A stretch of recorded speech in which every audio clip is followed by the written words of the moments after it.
Assalamualaikum warahmatullahi wabarakatuh. Selamat datang di vlog Dairina. Perjalanan darat dari Istanbul menuju Kapadokia seperti mengitari Pulau Jawa. 700 km lebih sudah terlewati. Namun jika menggunakan pesawat hanya membutuhkan waktu 1 jam 15 menit saja. Sahabat tentu familiar dengan dialog It's My Dream Must Not Her dari series film Layangan Putus. Kata-kata yang sempat viral di media sosial. Terlepas dari viralnya drama Layangan Putus, Kapadokia di Turki memang jadi salah satu destinasi favorit. Kita akan mampir dulu di Karavanserai sebelum memasuki kota Kapadokia. Kalau melihat di sebelah kiri, kalian bisa melihat kanan di bawahnya ada unta-unta ya. Nah, itu namanya unta, itu artinya karavan.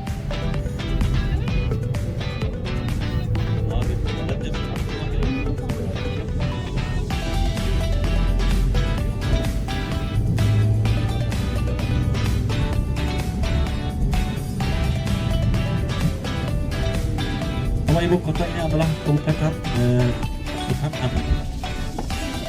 Sultan Hamid. Nama ibu Han artinya rumah dan Han artinya villa juga. Nah, sebenarnya dua itu Han itu artinya villa dan rumah, yaitu rumah besar. Nah, di antara rumah dan villa, rumah besar, Sultan Hamid akhirnya menjadi berarti akhirnya menjadi itu rumah besar yang milik Sultan. Sultan Hanı Karavanserai merupakan bangunan besar peninggalan Sultan Ottoman. Bangunan ini dulu difungsikan sebagai hotel dan lokasi bertemunya para pedagang Konya menuju Aksaray di sepanjang jalur sutra yang melalui Anatolia sebelum melanjutkan perjalanan menuju Kapadokia.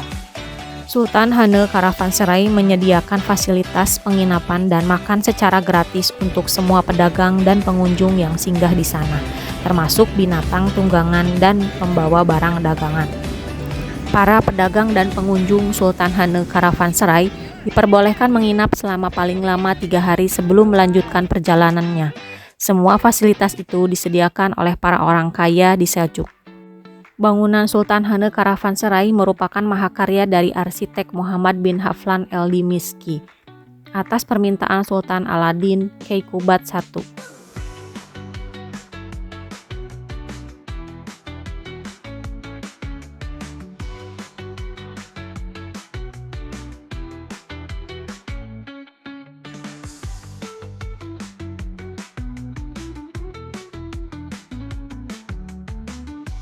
Alhamdulillah akhirnya kami sampai di Kapadokia. Ini adalah hotel tempat kami menginap. Hotel Uci Sarkaya adalah hotel gua pertama di dunia yang dipahat di bebatuan lembah Guvercinlik sebagai hasil dari pengerjaan mendetail selama 4 tahun. Alhamdulillah setelah semalaman beristirahat akhirnya kami sarapan pagi. Sebelum melanjutkan videonya, jangan lupa sahabat like, komen, subscribe, dan share ya, supaya semangat membuat video-video selanjutnya.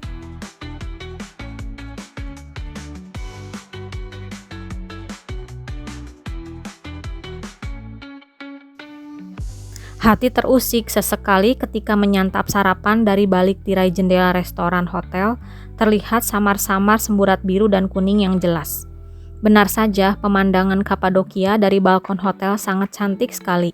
Sinar matahari mulai muncul dari balik pegunungan Erciyes. Pelan-pelan matahari menampakkan wajahnya. Langit biru nan cerah, bebatuan yang mulai berwarna dan muncul dari permukaan karena sorot sinar matahari. Meskipun suhu di bawah minus 0 derajat Celcius yang seperti menusuk hingga ke tulang-tulang, menahan dingin tangan terasa beku, tapi saya cepat-cepat mengambil banyak foto dan video, terpesona akan view sunrise yang merupakan salah satu terbaik menurut saya. Juga pemandangan pegunungan batu yang terbentuk secara alami lebih dari 9 juta tahun yang lalu itu sangat unik dan kuno. Ditambah kabut tebal yang menyelimuti, sungguh sajian alam ciptaan Allah Subhanahu wa Ta'ala yang sangat indah. Seperti screensaver di laptop atau handphone, gambar rekayasa, tapi sesungguhnya ini adalah kenyataan. Masya Allah, Alhamdulillah ya Allah diizinkan menjadi saksi mata indahnya sunrise di bumi bagian lain, Kapadokia. Namun di sisi lain saya tidak bisa melihat satupun balon udara yang terbang pagi ini. Seperti pertanda tidak akan bisa melihat keindahan balon terbang seperti impian banyak orang. It's my dream.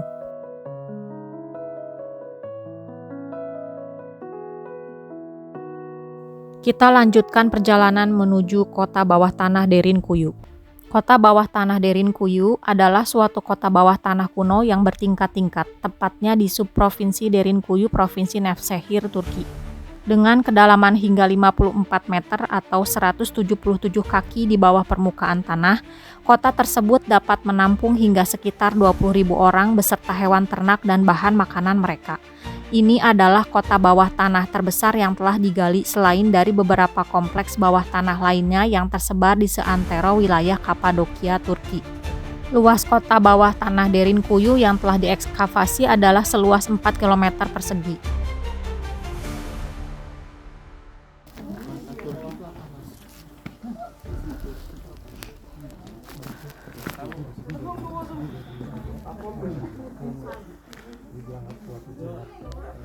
Ya kita nggak kalau beli gitu ya. Iya. Aja kan ya.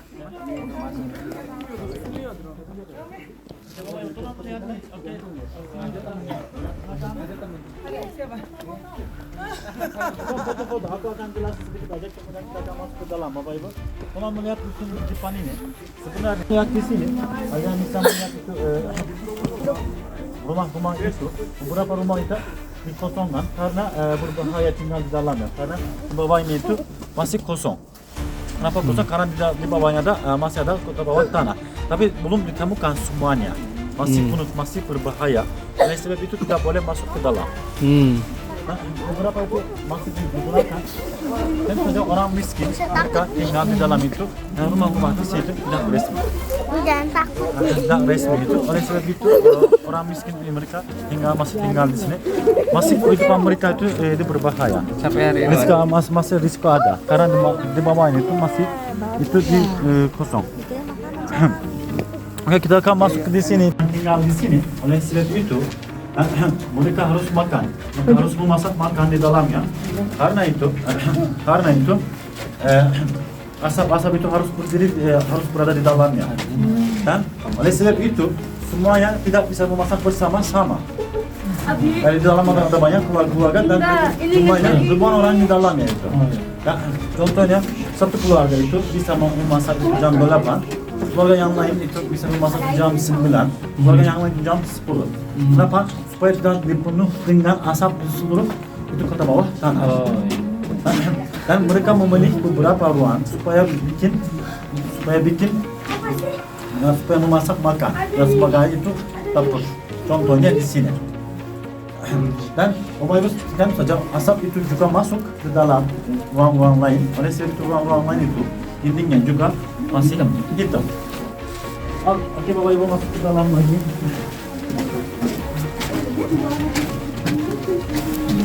Susah tadi. Pas video malah bisa. Ayo, Dek. Ayo, Dek.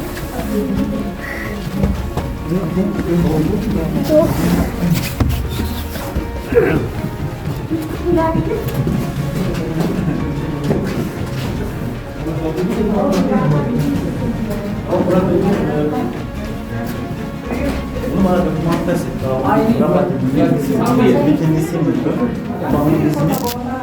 Sebelum Masehi di antara kemungkinan besar mulai pada abad 12 mulai digali untuk ruang-ruang di sini. Bapak Ibu, sekarang kita sebenarnya ruang ini gunakan tambang dan dapur. Tambang dan dapur bagaimana kita paham? Di belakang kalian bisa melihat di sana itu ruang-ruang, ada ruang-ruang besar. Ruang-ruang besar itu ada tempat makan hewan. Di bawahnya kalian bisa lihat itu ruang-ruang kecil itu. Ruang-ruang kecil itu untuk di dalamnya ada air untuk hewan. Hewan bisa minum air di bawahnya itu.